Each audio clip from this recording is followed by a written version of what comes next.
جو 11ویں شریف وہ مناتے ہیں، قرآن و حدیث سے اس کا کوئی ثبوت دے دے تو بہتر ہوگا۔ نہ منانے کا ثبوت اچھا، کہاں سے لائیں گے؟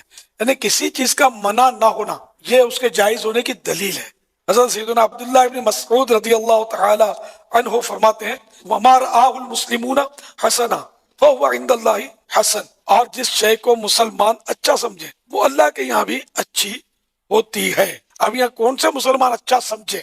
تو فتح رضویہ شریف میں اس کا یہ ہے کہ اہل علم و تقوی، تو الحمدللہ 11ویں شریف تو صدیوں سے اپنے اپنے انداز میں علماء صلحاء مناتے آ رہے ہیں۔ اس لیے وہ ہر چیز کے لیے یہ کہنا کہ اس کا ثبوت میں صحیح کہتا ہوں، یہ اصول ثبوت یہی ہے کہ کسی شے کے عدم جواز کی دلیل نہ ہونا خود دلیل جواز ہے، ورنہ تو آپ قدم بھی نہیں اٹھا سکتے۔ لینتر کی مسجدیں کہاں ہوتی تھی اس دور میں؟ کارپیٹ کس طرح کے بچھتے تھے؟ پکی چھتیں کہاں تھی؟ مسجد نبوی شریف کی بھی کوئی اس طرح کی پکی چھت تھوڑی تھی اس دور میں۔ اب جو سونے کے قندیل لگے ہوئے مسجد نبوی شریف میں، ان کو جا کے بولو کہ کس حدیث سے تم نے نکالا کہ اربوں روپے کا سونا یہاں لٹکایا ہوا ہے؟ صحیح ہے، ہم تو جائز بولتے ہیں۔ یہ اربوں روپے کا مطلب غلاف ہر سال لگتا ہے کعبہ شریف پر۔ کعبہ شریف کا غلاف تو ہے، اس کی تو پرانی تاریخ ہے، لیکن مطلب ہے کہ اتنا قیمتی ہونا اسی انداز کا لگاؤ۔ تمہارا لیے کہ جس کو منع نہیں کیا شریعت نے وہ جائز ہے، تو یہ کعبے کو غلاف دینا قیمتی تعظیماً بالکل جائز ہے۔ اربوں نہیں خربوں روپے کا ہو تب بھی جائز ہے۔ دنیا بھر کا سونا مسجد نبوی شریف میں اگر خوبصورتی کے لیے لگا لیا گیا تو ناجائز کون کہے گا؟ تعظیم ہے مسجد نبوی۔ اور تو ساڑھے لی ڈیفینیشن مان لی ہے سر، حضور نے منع فرما دیا۔ صحیح مسلم میں حدیث ہے 2005 نمبر، اور یہ حدیث کے راوی ہیں امام جعفر، اور انہوں نے روایت کی ہے امام باقر سے، اور امام باقر نے روایت کیا ہے جابر بن عبداللہ سے کہ نبی علیہ السلام جب کبھی بھی جمعے یا عید یا کسی اور موقع پر تقریر کرتے تو آپ کی آنکھیں سرخ ہو جاتی، آواز بلند ہو جاتی، جیسے کوئی جرنیل اپنی فوج کو تیار کر رہا ہو، اور آپ فرماتے کہ میں اور قیامت اس طرح ساتھ بھیجے گئے ہیں جیسے یہ دو انگلیاں، اور پھر آپ کہتے اما بعد فإن خیر الحدیث کتاب اللہ وخیر الہدی ہدی محمد صلی اللہ علیہ وآلہ وسلم وشر الامور محدثاتها وکل محدثۃ بدعہ وکل بدعۃ ضلالہ وکل ضلالۃ فی النار۔ کچھ الفاظ جامعہ ترمذی میں ہیں، کچھ سنن نسائی میں۔ آگاہ ہو جاؤ، سب سے بہترین کلام اللہ کی کتاب ہے، سب سے ہدایت یافتہ راستہ محمد صلی اللہ علیہ وآلہ وسلم کا ہے، اور سب سے بدترین کام وہ ہیں جو دین میں خود داخل کر دیے جائیں، اور وہ تمام کام گمراہیاں ہیں، اور تمام گمراہیاں دوزخ میں لے جانے والی ہیں۔ تو حضور نے منع ہی کر دیا نا کہ محمد صلی اللہ علیہ وآلہ وسلم کا طریقہ بہترین طریقہ ہوگا، اور بدترین کام وہ ہیں جو دین میں داخل کر دیے جائیں خود سے۔ بخاری مسلم دونوں میں حدیث ہے من احدث فی امرنا ھذا فہو رد، جس نے میرے تعلیم کی بھی چیز میں کوئی چیز بدل دی یا اس میں چیز داخل کی وہ مردود ہے۔ تو فوراً آپ کو مثالیں دیں گے کہ جی یہ جو آپ نے لائٹیں لگائی ہوئی ہیں، ان لائٹوں کا دین سے کیا تعلق ہے میرے بھائی؟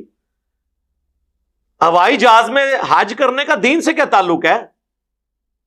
یہ دین کو سپورٹیو کام ہے، ڈائریکٹ دین نہیں ہے۔ ڈائریکٹ دین اس وقت ہوں گے جب آپ کہیں گے جو ہوائی جہاز پہ جائے گا اس کا حج ہوگا، جو نہیں جائے گا اس کا نہیں ہوگا۔ آپ بے شک گدھے پہ جائیں، آپ بے شک پیدل جائیں، یہ دین کو سپورٹیو چیز ہے۔ کیمرے میں ریکارڈنگ دین کو سپورٹیو چیز ہے۔ نماز پڑھتے ہوئے کوئی کہتا ہے اوپر اس قالین کے اور سامنے اس اے سی شریف کے، کہتا ہے، اور نیچے سیلنگ شریف کے، اور منہ طرف خانہ کعبہ شریف کے، یہ کو کہتا ہے؟ تو یہ دین نہیں ہے، دین کو سپورٹیو چیز ہے۔ تو حضور نے ان چیزوں سے تو منع نہیں کرنا تھا نا۔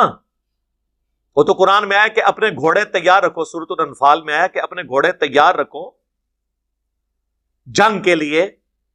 تو آج کے دور میں جب آپ یہ بات کریں گے تو اس سے مراد یہ ہوگا کہ آپ نے لیٹسٹ اسلحہ تیار رکھنا ہے، یہ تو نہیں گھوڑے تیار رکھنے ہیں، وہ تو جنرل بات ہوتی۔ تو یہ تمام چیزیں ہیں دین کو سپورٹنگ۔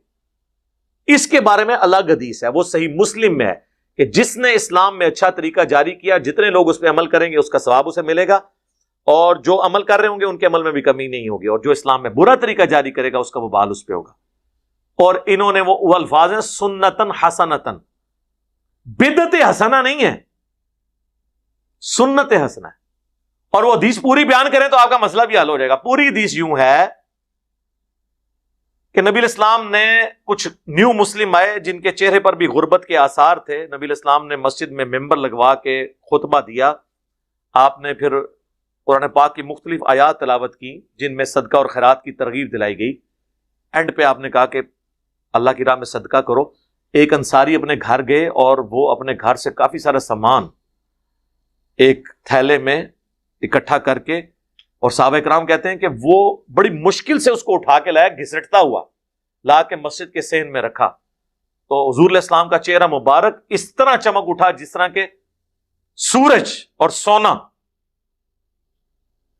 کیونکہ اس کی وجہ سے باقیوں کو بھی جیب ڈھیلی کرنے کی ترغیب ملی. پھر ایک اٹھا، دوسرا اٹھا، لا کے مسجد میں ڈھیر لگ گیا. حضور خوش ہو گئے. تو آپ نے فرمایا جس نے اسلام میں اچھا طریقہ جاری کیا، یعنی اچھا طریقہ کس نے؟ اس انصاری صحابی نے جو بارش کا پہلا قطرہ بنا. یہ آدھی حدیث لے کے اچھا طریقہ اور اسے پکڑ کے جو ہے وہ اپنے 12 ربیع الاول کے جلوس، کوئی اپنے 10 محرم کے جلوس، کوئی اپنے 1 محرم کے جلوس حلال کرنے شروع کر دیتا ہے. خدا کے لیے